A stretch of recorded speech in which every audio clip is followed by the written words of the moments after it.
retensi dari video kita itu sudah baik atau sudah cukup tinggi. Nah, begitu juga dengan CTR dari video kita. Artinya kita sudah memiliki thumbnail yang cukup baik ya untuk video kita. Nah, tapi penonton dari video kita itu masih tetap sedikit. Jadi logika apa yang terjadi di balik dari video kita ini? Nah, di manakah letak kesalahannya? Nah, di video ini saya ingin menjelaskan ya lewat analogi saja agar pembahasan yang teknis ini itu tidak terlalu berat dan lebih mudah dipahami untuk kita bahas di video kita kali ini. Di sini saya ingin menceritakan analogi, yaitu YouTube ini seperti sebuah perpustakaan ya.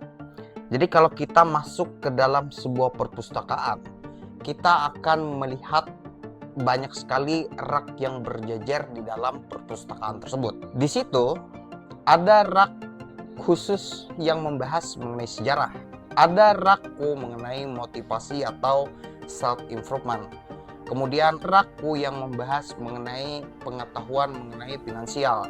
Rak-rak yang berjejer ini tidak lain dan tidak bukan adalah niche yang sudah kita pilih. Buku-buku adalah video-video dari setiap segmen yang sudah dibuat oleh orang lain atau video yang sudah kita buat. Nah, di sini saya akan memberikan perumpamaan mengenai video yang saya buat. Nah, di situ saya menulis mengenai buku sejarah lokal ya yang ada di daerah saya. Di sini saya menulis buku mengenai asal-usul sebuah desa dari kabupaten yang saya tempati ini. Dan di sini saya menganalogikan juga bahwa saya adalah penulis yang cukup handal. Saya memiliki referensi yang sangat jelas dan cara penyampaian saya dalam sebuah tulisan tersebut juga cukup baik. Pertanyaan berikutnya, apakah orang-orang tertarik untuk mampir ke rak sejarah cuma untuk mencari informasi tentang desa kecil yang bahkan mereka belum pernah dengar? Jadi itu adalah pertanyaan fundamental dari video yang sudah kita buat itu tadi sebagai sebuah dasar ya. Nah, disinilah masalah utama yang muncul. Bukan dari segi kualitas dari tulisan yang kita buat ya. Sekalipun kita ini seorang profesor yang bisa menuangkan sebuah kalimat dengan gampang dan dicerna oleh pembaca kita. Nah, tetapi apakah buku tersebut diminati oleh orang banyak? Jadi itu adalah permasalahan utama dari video kita. Kenapa video kita sepi penonton sekalipun memiliki retensi yang cukup tinggi dan memiliki thumbnail yang cukup baik untuk diklik. Faktor pertama ya dari kenapa video kita itu sedikit penonton adalah ide atau materi yang kita bawakan ke dalam sebuah video itu kurang diminati oleh orang lain. Nah, artinya buku yang saya sudah tulis tadi ya mengenai desa terpencil tadi mungkin sangat informatif banget. Nah, tapi tidak banyak orang yang mencari dari buku yang saya tulis tersebut.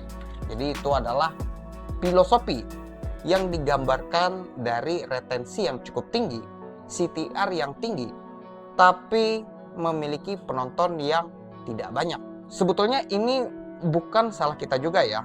Tapi ini adalah merupakan sebuah sinyal bahwa topik yang kita angkat untuk sebuah video itu terlalu segmented sehingga sedikit orang yang membutuhkan dari video yang sudah kita buat.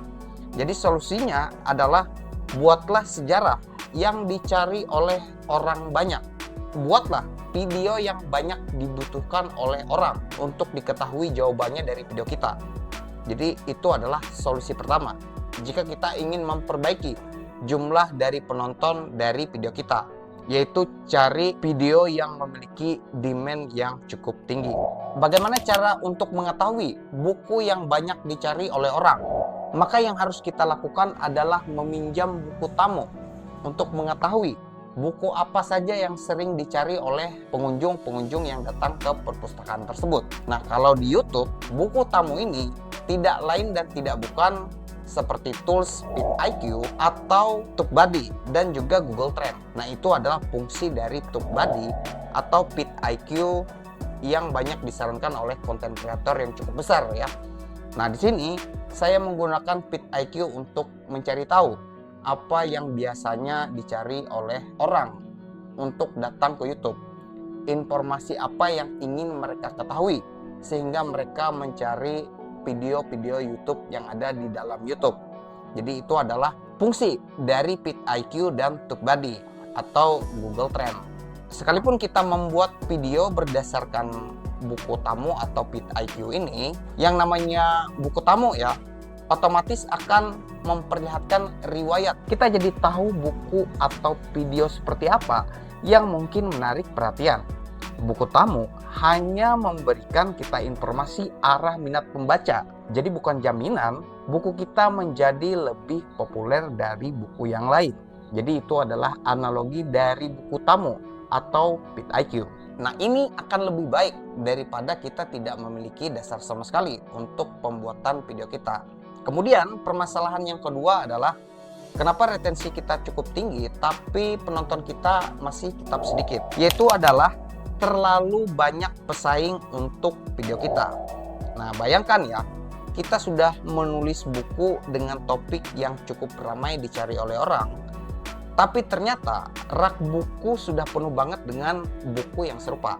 Misalkan di sini kita berbicara mengenai Majapahit, tapi masalahnya rak sejarah itu sudah penuh sekali dengan buku-buku yang serupa. Belum lagi penulis yang menulis buku mengenai Majapahit adalah penulis yang cukup terkenal dan memiliki banyak pembaca yang cukup setia.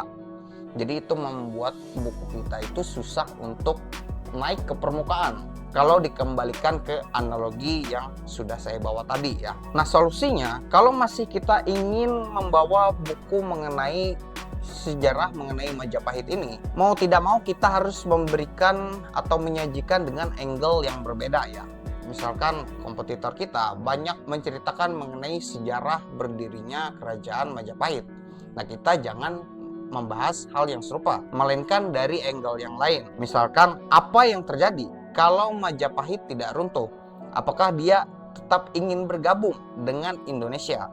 Jadi kita bisa menggunakan angle yang unik ini agar video kita atau buku yang kita tulis tadi jauh lebih perform dari sebelumnya ya, karena banyak sekali kompetitor yang bermain di bagaimana sejarah Majapahit ini.